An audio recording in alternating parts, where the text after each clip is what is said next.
Action নেওয়া।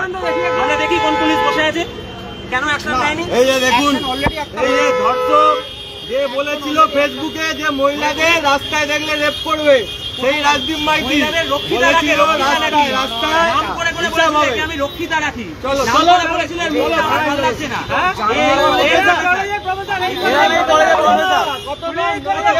অনেক তো সাহস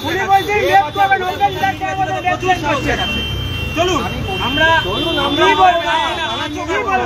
গোটা অ্যাকশনটা পুলিশকে দিয়ে নেওয়া, আমরা আঁচও কাটবো না আপনার গায়ে। সাধারণ মানুষ সাক্ষী আছে, ঘটবে নাকি আপনার বিরুদ্ধে কি কি করা উচিত ঘটবে, কেন ছিল, আপনারা সমাজের বুকে কি বার্তা দিচ্ছেন চলুন, বাকিটা থানায় গিয়ে কথা হবে, কোর্টে কথা হবে, চলুন থানার পরে কোর্টে কথা হবে। কি ঘটবে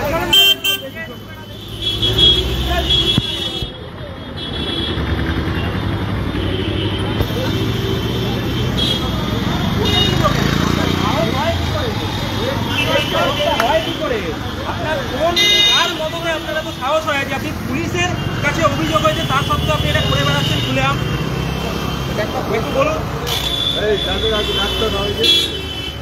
ফোন করে ডাক, সাহস হয় কি করে আপনার সেটা বলুন।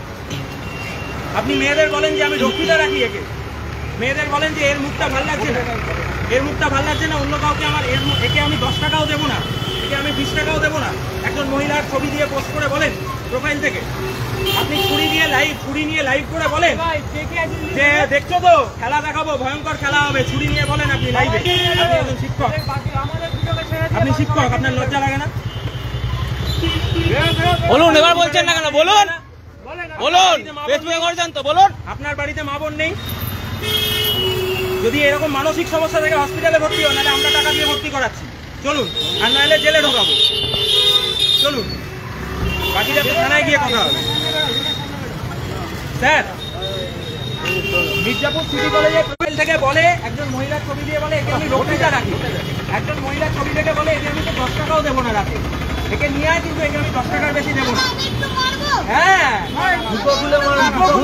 জুতো খুলে সেই রাজদীপ মাইতি মারুন, কলেজের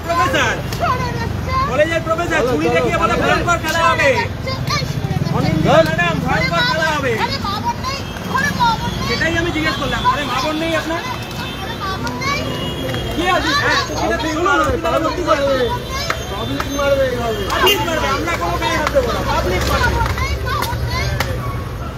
পাবলিক মারবে ভাবে। চলো চলো থানায় চলো, থানায় চলো, চলো চলো থানায় নিয়ে চলো।